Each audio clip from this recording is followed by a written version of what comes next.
나는 그의 랩탑을 열었다. 화면에 떠오른 메시지가 나를 찔렀다. 그 여자는 그냥 도구일 뿐이야. 내가 진짜야. 그 문장이 내 가슴을 파고들었다. 그 순간 내 인생이 무너지는 소리를 들었다. 아니, 무너지는 게 아니라 이미 무너져 있던 걸 깨달은 거였다. 우리는 5년을 함께했다. 서울의 작은 아파트에서 시작한 결혼 생활. 그는 IT 회사에서 일하는 평범한 남자였다. 이름은 민준. 수지는 마케팅 회사에서 일하며 집안일을 도맡았다. 매일 저녁 그가 돌아오면 사랑해라고 속삭이던 그 입이 이제는 거짓말의 상징이 됐다. 그 메시지는 그의 동료 혜린에게 보낸 거였다. 그 여자와의 관계가 2년째라고 했다. 사진도 있었다. 호텔방에서 찍은 웃는 얼굴들. 처음엔 믿지 않았다. 손이 떨려 랩탑을 닫았고 그대로 침대에 누웠다. 눈물이 흘렀지만 소리는 내지 않았다. 왜냐하면 한국 사회에서 이런 일은 흔하니까. 이혼하면 내가 잃을 게 더 많다. 직장 동료들의 시선, 부모님의 실망, 그리고 경제적 안정. 민주는 돈을 잘 벌었고 나는 그 덕에 안정된 삶을 살았다. 하지만 그 안정은 모래성이었다. 그날 밤 그는 늦게 들어왔다. 오늘도 야근이었어? 라고 물었을 때 그의 눈빛이 평소와 같았다. 속으로 생각했다. 이 사람이 나를 얼마나 우습게 봤을까? 하지만 입으로는 수고했어 라고 말했다. 웃으면서. 그 웃음이 내 안에서 무언가를 죽였다. 다음 날 아침 출근 준비를 하며 그의 얼굴을 관찰했다. 작은 변화도 놓치지 않으려 했다. 커피를 타주며 그의 핸드폰을 슬쩍 봤다. 비밀번호는 알았지만 아직 건드리지 않았다. 왜냐하면 서두르면 모든 게 끝나버릴 테니까. 며칠이 지났다. 나는 일상으로 돌아갔다. 회사에서 미팅을 하고 집에서 저녁을 차렸다. 하지만 밤마다 그 메시지가 떠올랐다. 도구일 뿐이야. 그 말이 내 자존감을 갉아먹었다. 왜 내가 도구인가? 내가 바친 시간, 노력, 사랑이 도구인가? 속으로 외쳤다. 너도 도구가 돼봐. 하지만 아직 아니었다. 나는 참았다. 참는 게 한국 여자의 미덕이라고 배웠으니까. 부모님은 항상 참아라. 가정이 깨지면 끝이다 라고 하셨다. 그래서 참았다. 그런데 참을수록 내 안에 무언가가 커졌다. 분노가 아니었다. 차가운 계산이었다. 혜린에 대해 알아봤다. 소셜미디어에서 그녀의 프로필을 봤다. 예쁘고 야심차 보였다. 민준의 회사 동료로 프로젝트를 함께 했다고 했다. 그녀의 게시물에는 민준의 흔적이 없었다. 똑똑한 여자였다. 나는 그녀를 미워했지만 동시에 존경했다. 왜냐하면 그녀는 나처럼 참지 않고 원하는 걸 쟁취했으니까. 하지만 그 원하는 게 내 남편이었다. 한 달이 지났다. 나는 여전히 웃었다. 민준과 함께 쇼핑을 가고 주말에 카페를 갔다. 하지만 매 순간 그의 말을 기록했다. 머릿속에. 오늘 혜린이랑 미팅 있었어. 그 말 속에 숨겨진 기쁨을 느꼈다. 나는 대답했다. 좋았겠다. 의 속으로는 기다려라고 중얼거렸다. 이제 나는 계획을 세우기 시작했다. 단순한 복수가 아니었다. 그들의 삶을 서서히 무너뜨리는 거, 법과 도덕을 이용해서. 왜냐하면 폭발하면 내가 지니까. 한국 사회에서 여자가 먼저 이혼 소송을 걸면 비난이 쏟아진다. 그래서 기다렸다. 회사에서 변화를 느꼈다. 내 상사가 나를 더 자주 불렀다. 수진 씨, 요즘 컨디션이 안 좋아 보이네. 나는 웃으며 괜찮아요 라고 했다. 하지만 속으로는 이 모든 게 민준 때문이야 라고 생각했다. 집에 돌아와 그의 랩탑을 다시 열었다. 이번엔 더 깊이 파고들었다. 이메일, 파일들. 그 안에 혜린과의 대화가 더 있었다. 수지는 모를 거야. 바보니까 그 문장이 나를 바꿨다. 바보. 내가 바보였다면 이렇게 참지 않았을 텐데. 이제 나는 바보가 아니었다. 똑똑해졌다. 나는 변호사를 알아봤다. 은밀하게. 친구를 통해 소개받았다. 이혼 상담이에요. 변호사는 물었다. 증거 있나요? 나는 고개를 끄덕였다. 하지만 아직 아니었다. 증거를 더 모았다. 민준의 출장 스케줄, 혜린의 주소. 나는 그들의 만남을 추적했다. 택시 앱으로 위치를 확인했다. 그날 그들이 호텔에 들어가는 걸 멀리서 봤다. 사진을 찍었다. 손이 떨리지 않았다. 차가운 바람이 불었지만 내 마음은 더 차가웠다. 참는 동안 나는 변했다. 거울을 볼 때마다 눈빛이 달라졌다. 더 날카로워졌다. 민주는 눈치채지 못했다. 요즘 예뻐진 것 같아 라고 했다. 나는 웃었다. 내 덕분에 속으로. 이제 복수의 첫걸음을 뗐다. 혜린의 회사에 익명 제보를 준비했다. 직원 간 부적절한 관계의 하지만 아직 보내지 않았다. 왜냐하면 타이밍이 중요하니까. 시간이 흘렀다. 2달째. 나는 여전히 집에서 아내 역할을 했다. 아침에 밥을 차리고 저녁에 그의 옷을 다렸다. 하지만 매일 밤 계획을 다듬었다. 민준과 혜린의 관계를 파괴하는 게 목표였다. 단순히 헤어지게 하는 게 아니었다. 그들의 삶을 망가뜨리는 것, 사회적으로, 경제적으로. 먼저 혜린을 관찰했다. 그녀의 소셜미디어를 팔로우했다. 가짜 계정으로. 그녀는 야심차 보였다. 회사에서 승진을 노리고 있었다. 민준의 도움으로 프로젝트를 따냈다는 걸 알았다. 그 프로젝트가 성공하면 그녀는 부서장이 될 터였다. 나는 그걸 이용했다. 회사 내부 규정을 알아봤다. 인터넷으로. 직원 간 연애 금지 그 회사는 엄격했다. 특히 상하 관계에서. 익명 이메일을 보냈다. 회사 HR 부서에 민준과 혜린의 관계를 확인하세요. 증거 첨부 사진은 블러 처리했다. 나를 보호하기 위해? 그날 혜린의 표정이 궁금했다. 하지만 기다렸다. 다음 날 민준이 집에 일찍 왔다. 오늘 회사에서 이상한 일이 있었어. 그는 불안해 보였다. 나는 물었다. 무슨 일? 누군가 제보를 했대. 헛소문이야. 그의 눈이 피했다. 나는 속으로 웃었다. 헛소문. 내가 한 짓인데. 그 제보의 효과는 서서히 나타났다. 혜린은 프로젝트에서 빠졌다. 소문이 돌았다. 민주는 스트레스를 받았다. 요즘 일이 안 풀려. 그는 나에게 털어놨다. 아이러니했다. 배신자가 피해자에게 위로를 구하다니. 나는 안아주며 말했다. 괜찮아질 거야. 하지만 속으로는 더 망가져봐라고 생각했다. 내 안의 변화가 느껴졌다. 처음엔 죄책감이 들었다. 이게 옳은가? 밤에 잠이 안 왔다. 하지만 그 메시지를 떠올렸다. 도구일 뿐이야. 그 말이 나를 강하게 만들었다.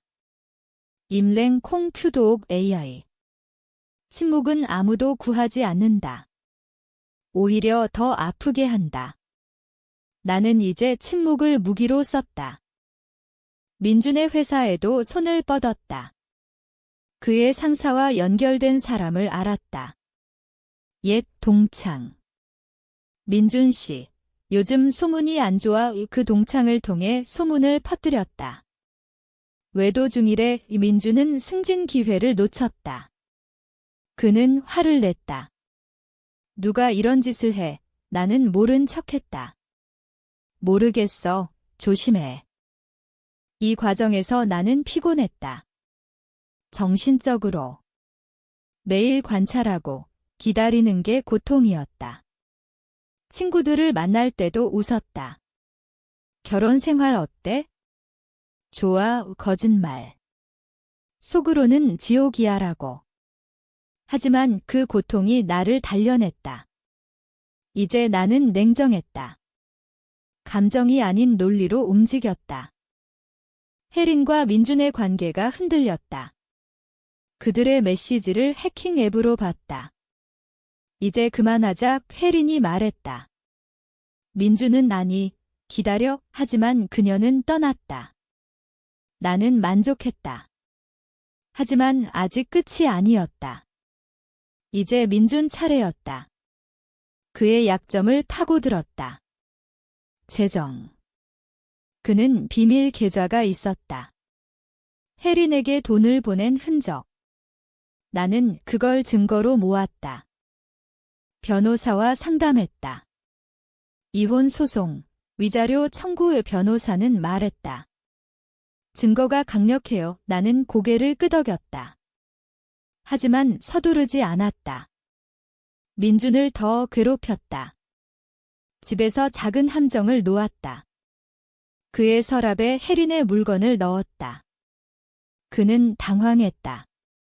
이게 왜 여기? 나는 모르겠어 라고 했다. 그의 의심이 커졌다. 너 짓이야. 그는 물었다. 나는 부정했다. 미쳤어. 그 의심이 우리 관계를 망쳤다. 그는 늦게 들어오고 나를 피했다. 나는 그걸 즐겼다. 아니, 즐기는 척했다. 속으로는 아팠다. 왜냐하면 아직 사랑의 잔재가 남아 있었으니까. 왜 이렇게 됐을까? 하지만 그 생각을 지웠다. 이제 돌아갈 수 없었다. 회사에서 내 성과가 떨어졌다. 상사가 걱정했다. 집안일인가?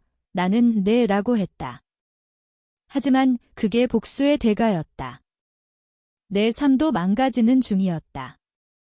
친구 하나가 물었다. 수진아, 괜찮아. 나는 웃었다. 응, 하지만 밤에 울었다. 조용히.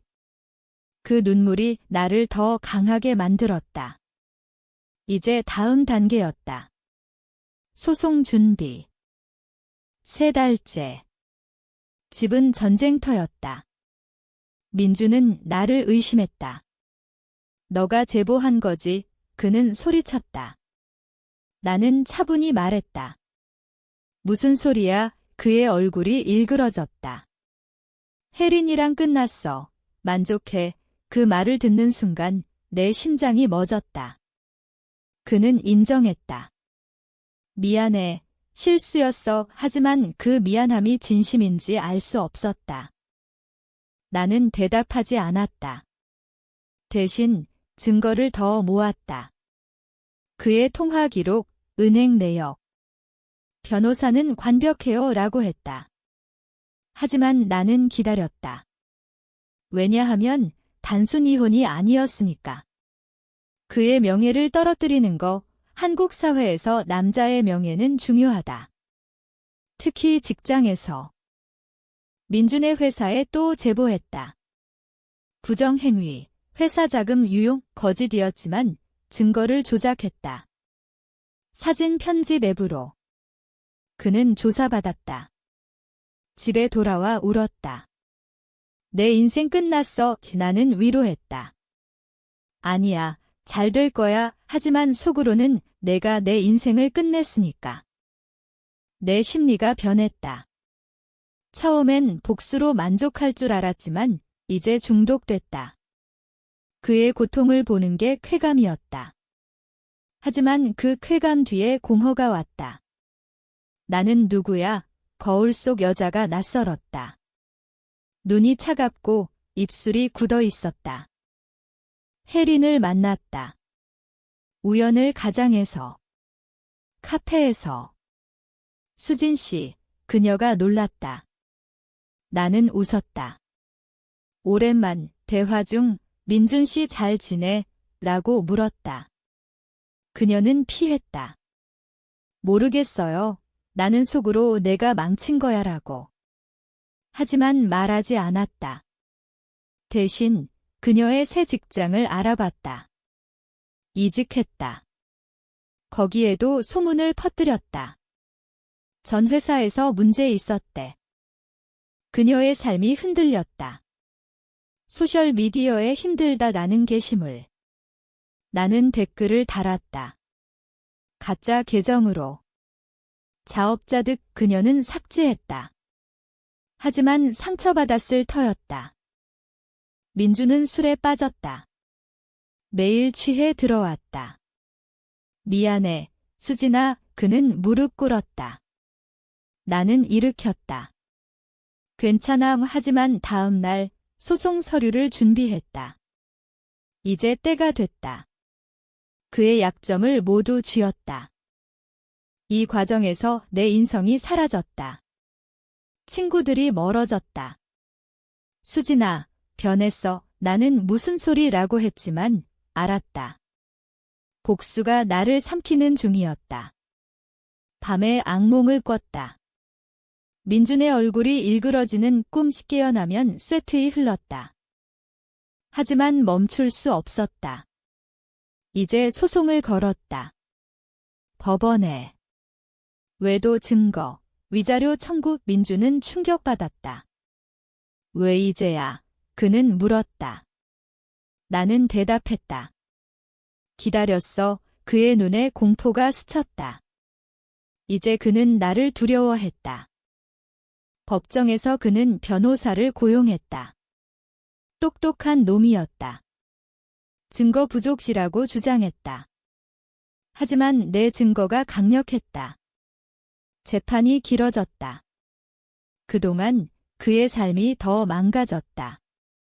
회사에서 해고됐다. 소문 때문에. 나는 이겼다. 위자료를 받았다. 하지만 승리의 맛이 쓰렸다.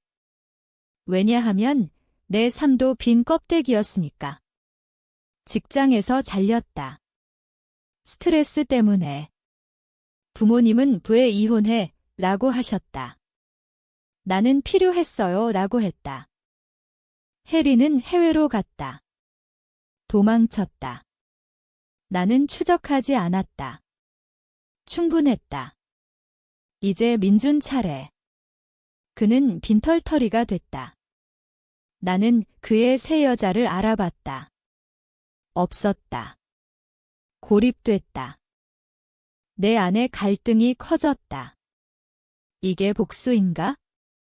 행복인가? 아니었다. 그냥 공허. 하지만 후회하지 않았다. 왜냐하면 임랭 콩큐도옥 AI. 재판 후 민주는 사라졌다. 아니, 사라진 척했다. 새 아파트를 알아봤다. 나는 추적했다. 사설 탐정 고용. 돈이 들었지만 가치 있었다.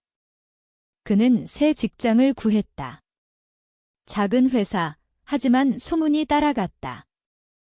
나는 그 회사에 제보했다. 전 직원 문제 많아요. 그는 다시 실직했다. 전화 왔다. 수진아, 그만해. 그의 목소리가 떨렸다. 나는 무슨 소리? 라고 했다. 그는 너 지디잖아. 왜? 나는 웃었다. 증거 있어. 그는 끊었다. 이제 복수가 습관됐다. 매일 그의 행적을 확인했다. 소셜미디어, 친구들 통해. 그는 우울증에 걸렸다. 병원에 갔다. 나는 그걸 알았다. 속으로 좋아라고. 하지만 내 상태도 나빴다. 불면증. 약을 먹었다. 의사는 스트레스예요 라고. 나는 알아요. 복수의 대가였다. 인성의 상실. 이제 나는 감정을 느끼지 않았다. 그냥 기계처럼 움직였다. 혜린이 돌아왔다. 소문 들었다. 그녀는 나를 찾았다. 왜 그래? 카페에서. 나는 왜? 라고. 그녀는 둘이 실수였어. 나는 실수.